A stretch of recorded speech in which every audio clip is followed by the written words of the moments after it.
Good morning, podcast world. It is 10/25/2020. That's October 25th, 2020, and it's 8 a.m. I'm looking forward to some morning motivation. And today I'm going to talk about the presidential election that just took place, the last one before the upcoming election of 2020. All I can tell you is get out there and vote. Trump or Biden, Republican, Democrat, red or blue, all of that. Whatever you're looking towards getting out of this, hopefully you get it. Now, all the debates, I only half watched it because they were kind of trash.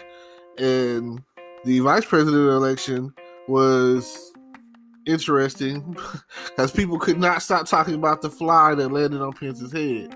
And the thing they kept saying about it was flies only land on things that don't smell good. Just think about it like that. So they were saying like he must have really stunk up a storm for that fly to continuously want to buzz and land on his head that way. And then in the presidential election, the presidential debate, you have they're saying that they're going to cut the mics off. They did not. Boy. So even these people that's controlling the debate are lying to you. Why is there ever a point in time do you feel like they are so lying to me? Like, they know that they're not going to have a cure. They know that they're not going to have a cure in time for the election. They know that they're probably not trying to pass this money, the stimulus money out until right before the election to gain votes. Like, they know. They have ace in the hole is how they feel. They feel like the stuff that they're doing is a strategy to win this election. And for them to be win the election, it's like more money in the bank. No matter what you think, it's always about the green. It's always about the money. It's always about how is this going to benefit me? You know, I don't ever feel like in politics that they are just honestly God trying to help us bottom feeders, us poor folk, us folks who are in the recession, in the front line of the recession, that don't have a job or who aren't able to work because of the pandemic or for whatever reason is going on, you know, that then at this point, you never know what's going to happen tomorrow because there's a COVID-19. Next year, you have COVID-20. All right, what's going on? It seems like every census year, every 10 years, every decade, it seems like every year that there's an election, especially, there's always a bunch of misdirection going on. And you never really know what's going to happen until January 21st. Because that's when the powers trade over. So until then, until the inauguration, you're still stuck with the guy that's doing you wrong. You know, so if things don't go Trump's way, I feel like he's going to be one of those kids that say, "Give me my ball, I'm going home." And everybody knowing that everyone at the playground is playing with this basketball, but it's his basketball. He's going to take up his ball and leave. You know, he's not going to give a crap about us. He's not going to care about who's still playing the game. He's only going to be concerned about what's his and what he's supposed to get out of it. And hey, tough titty is how they're going to do it. So I feel that that's what's going to happen. I feel like if Trump, and even if Trump does get his way, he's going to be like, well, you didn't believe in me. You didn't say that think that I could win this. And I told you what I was going to do, or I told you in my tweets what I was going to have, or what's going to happen, you know. You know, I barely won. Just like when he went to Erie, Pennsylvania, and was saying, I was so far up in the polls earlier this year, before the pandemic, that I had no plans of coming to Pennsylvania. I had this thing won. But now, I'm not so sure. As you can see that right there, I mean, that's honesty. I'll give it that. But it's not the right kind of honesty. It's like saying, I only care about your vote. Vote me, F you. That's how it seems. So, I will feel better once the stimulus package is released and passed, and people are, you know, They put a Band-Aid on a gaping artery or wound and thinking that's going to be doing something when it's really not. I mean, like I say, for some people who cashed out on the first part of the season with the stimulus, I'm like, I didn't even know that it was a thing. I wasn't in the know to know that people were getting this extra money, the extra $600 or whatever, and I was just like, wow, that's good for those people who are getting it. So I just feel like right now, due to the season, I can put it out there, weather, holiday season coming up, this coming up season is considered depression season. Like, holiday season is always depressing for everyone, everyone, especially if you don't have family. Maybe you're homeless, maybe you're a war veteran who ended it, that slipped through the system, ended on the streets, or whatever the case is. Maybe you have an addiction, alcohol, drugs, gambling, sex, whatever the case may be. Like, whatever reason that you slipped through the cracks and you ended up on the streets and the things going, your life is going the way it's going, I'm sorry. I don't understand it. I have family, and if I didn't have family, I don't know where I would be to this day if it wasn't for the family that's held me strong. Like, when people be like, oh, I lost my mother, I don't know that feeling right now, So thank God, So I'm sorry to all those who have gone through whatever they're going through, and just hopefully that the choices that the government makes supports and helps you to get back on your feet. If you've been dealing with your high rent somewhere in California, or somewhere in Chicago, or somewhere in New York, or somewhere in Florida, anywhere in Florida for that matter, or California.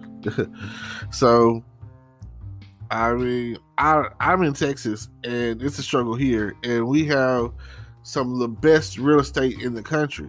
Like, when I have friends that are in college that used to come to Texas or whatever and see how the prices were different. Like, in California, gas prices for a regular unleaded could go up to $5 a gallon. I've seen it with my own eyes. I've taken pictures of it. That's why a lot of people don't drive cars. That's why it's cheaper to take the bus. Why would I not take the bus if I have to pay $5 a gallon and my car is only giving me about 13, 14 miles a gallon? Hey, if you got a hybrid or something, it might be giving you 20-something miles a gallon. But either way, that's still, like, think about that. That is like a lot. And then if you don't have a good paying career or job or anything, like, you stuck. Like, I couldn't live in California unless I was rich. I always had this thing thinking, if you stayed in California, oh, you must got money, because that's Hollywood.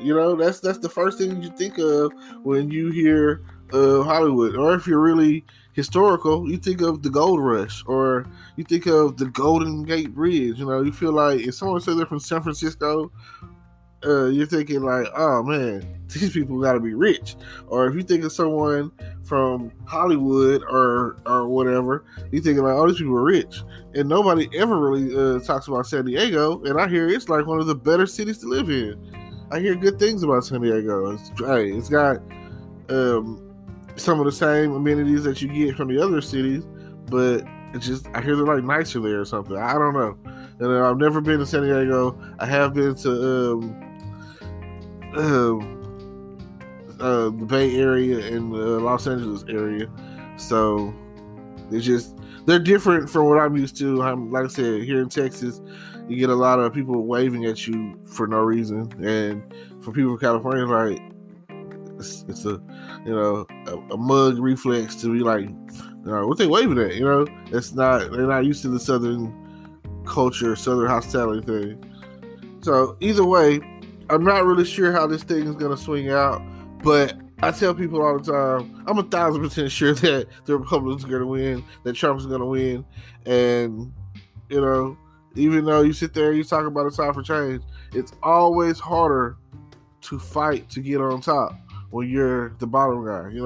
It's always harder to get a person out of office than to stay in office. Like once you win your first term, it's usually just like, oh, you seen what I can do, boom, roll over and to the next term.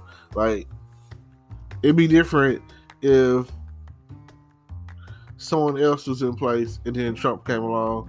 Then you'd be like, I don't know, we'll probably just keep the same guy that we got, or if it was Hillary, they still would probably vote her out because she's a woman. I don't feel like, and that's the main reason that I feel like that they messed up, because most countries don't even want women in power, right? It's still radicalists out there in the U.S. that feel like women should not be in authority. Women should not be head of churches, or like we are the men. You know what I'm saying? Feel like so they're still battling the fact that a lot of there's people out there that don't want women in the military, as far as like, especially to go see like actual action, going to war and stuff like that. These are the things that we still deal with, and will probably forever deal with. Didn't seem like it's going to change. You had the woman suffrage, and then you've had the whole liberation of women, burn our bras, like back in like the 70s or whatever. So, every 50 years, I guess, which, let's see, every 50 years or whatever, which is, this is in that range, to where it seems like it's something for the women it's about to pop off. So just something to expect, especially if Kamala Harris becomes the vice president. I feel like it'll be a lot more, because this is the thing I didn't understand from the get-go when Trump first got elected. After the conversation that took place on his bus, and I was calling him President P Grabber, girl, look out, ladies, he's gonna grab your vajayjay, So he was president. Like I think it was, I don't know if it's Dave Chappelle or whoever, President Pussy Grabber, I know they said it on I think it was American Dad or something. Either way, I know that the joke should have been made, and I've even seen it to where when they're like giving out awards, or he's standing by little girls, they be afraid of him. I'd be afraid of him too, based off some of the comments and statements he's made. But like he said, when you're famous and you're rich and you're powerful, you're president or whatever, you pretty much do what you want,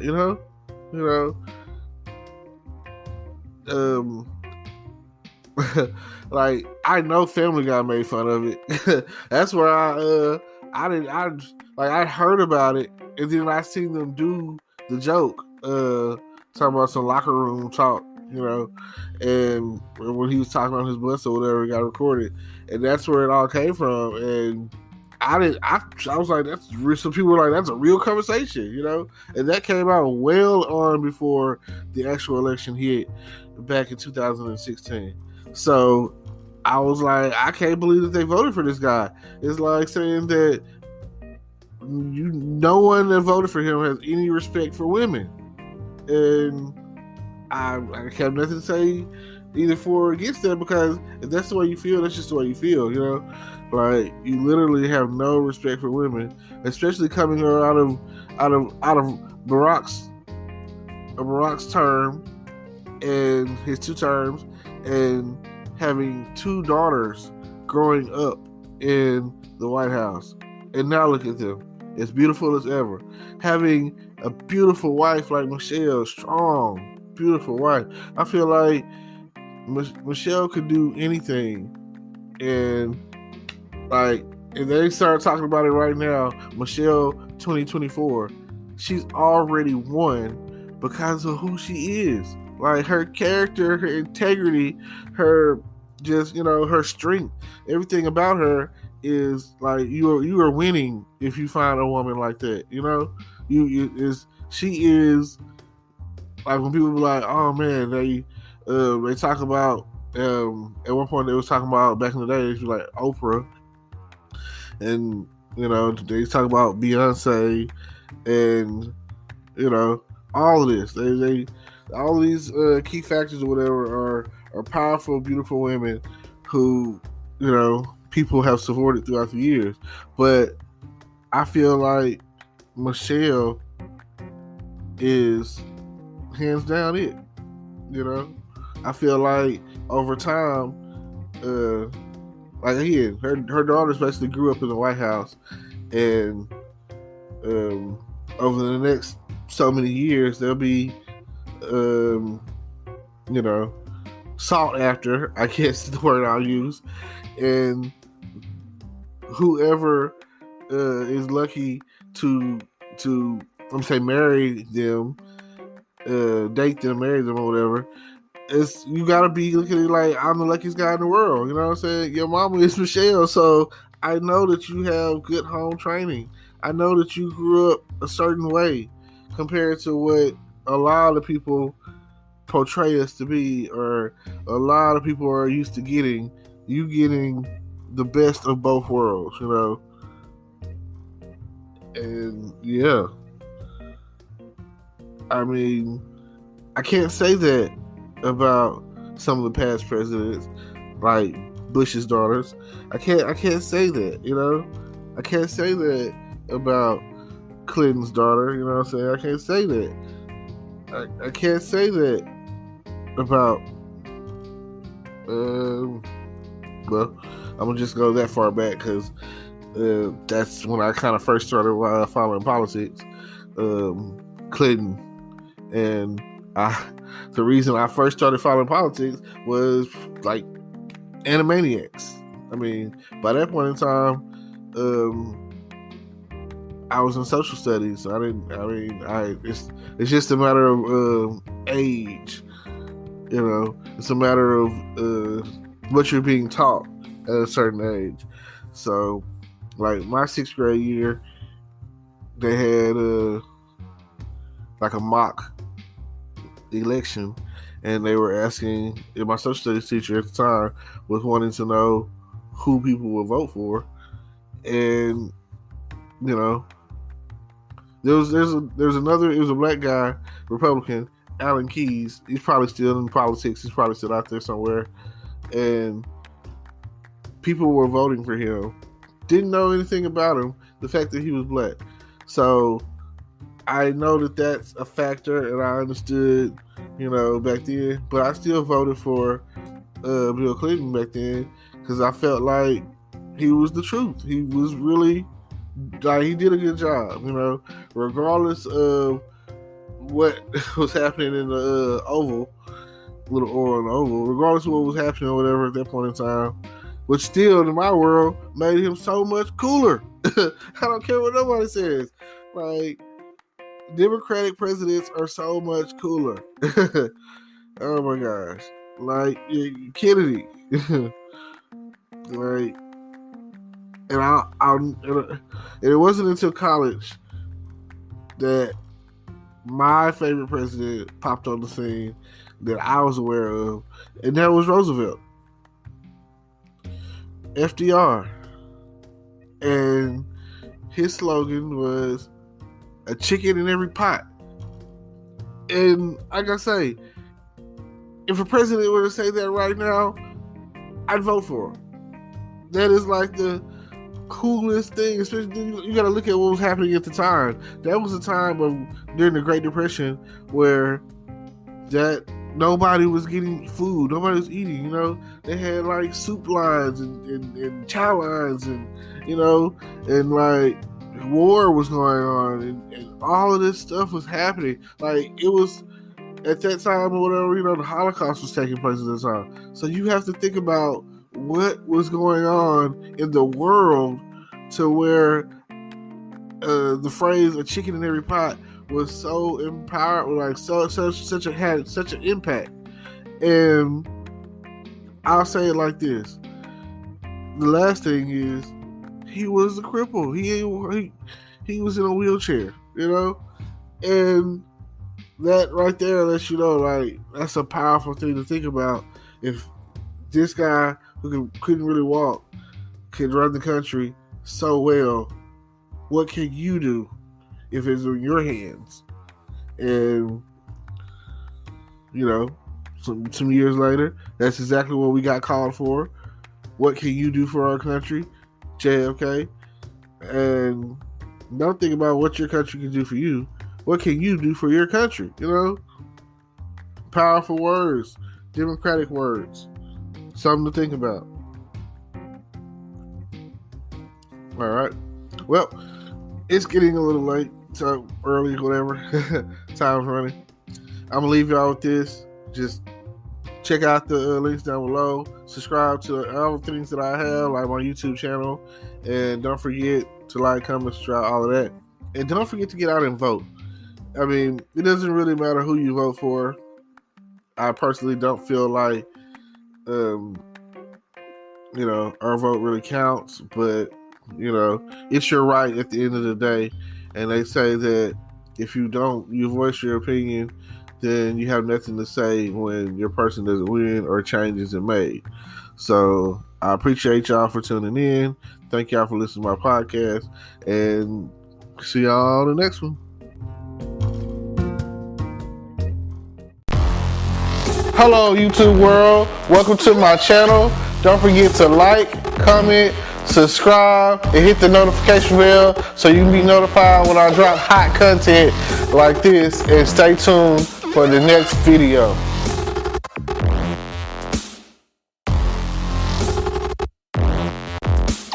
Today is your lucky day. Today is the day that our $3 website works for you, paying you directly to your PayPal daily. Imagine $3 ongoing continuous payments to your PayPal account. Imagine falling asleep and waking up to $300 in your PayPal account. How would this make you feel? How could this help you? What bills could you pay? What kind of fun could you have? What does that retirement look like now? All for a one-time payment of $3. This website is DFY done for you, fully built and completely hosted, and never stops collecting payments for you. You have spent $3 on coffee on a regular, but that coffee won't help you create multiple streams of income. Click the link below.